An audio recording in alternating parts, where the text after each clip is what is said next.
पहाड़ के उस पार एक छोटा सा लड़का था जो हर रोज अपने गांव से दूर खड़े एक विशाल पहाड़ को देखता था। उसके मन में हमेशा एक सपना था, काश मैं इसकी चोटी तक पहुंच पाऊं।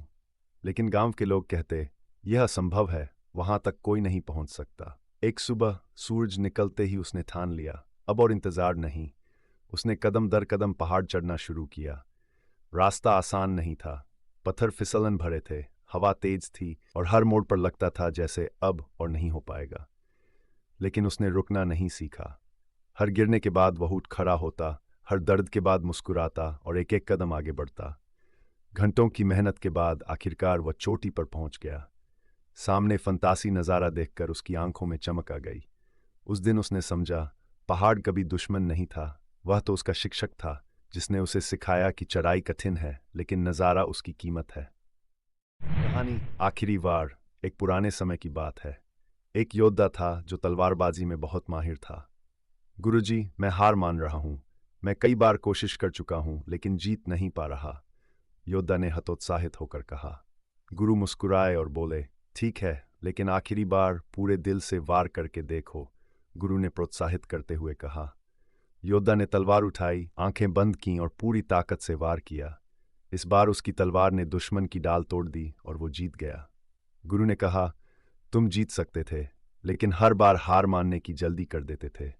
याद रखो, जीत अक्सर उसी वार में होती है जिसे करने से पहले लोग हार मान लेते हैं, गुरु ने सिखाने वाले स्वर में कहा। कहानी गिरे तो क्या हुआ। एक लड़का था जो रस्सी पर चलना सीख रहा था। पहले दिन ही वह गिर गया, दूसरे दिन फिर गिरा और तीसरे दिन भी वही हुआ। लोग हंसने लगे, ये नहीं कर पाएगा। लेकिन लड़के ने हर बार गिरकर फिर से चढ़ना जारी रखा।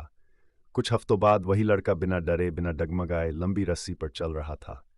लोग हैरान थे, ये कैसे कर लिया। लड़का मुस्कुराकर बोला, मैं गिरना नहीं छोड़ सका, लेकिन उठना भी नहीं छोड़ा। कहानी टूटा हुआ बर्तन। एक किसान के पास दो बड़े मिट्टी के बर्तन थे। वह हर दिन उन्हें पानी भरकर खेत तक ले जाता था। एक बर्तन बिल्कुल सही था, लेकिन दूसरा बर्तन किनारे से थोड़ा टूटा हुआ था। हर दिन खेत पहुंचने तक आधा पानी उस टूटे बर्तन से गिर जाता था। किसान कभी कुछ नहीं बोला। एक दिन टूटा बर्तन रोते हुए बोला, मुझसे शर्म आती है, मैं काम का नहीं हूं। किसान मुस्कुराया और बोला, कल रास्ते में ध्यान से देखना। अगले दिन बर्तन ने देखा, जिस तरफ से उसका पानी गिरता था वहां रास्ते किनारे खूबसूरत फूल खिले हुए थे। किसान बोला, तुम्हारी वजह से ये फूल खिले हैं, तुम्हारी कमजोरी ही इस रास्ते की खूबसूरती बन गई। सीख, हमारी कमजोरियां भी किसी के लिए ताकत बन सकती हैं, बस हमें उन्हें स्वीकार करना होता है।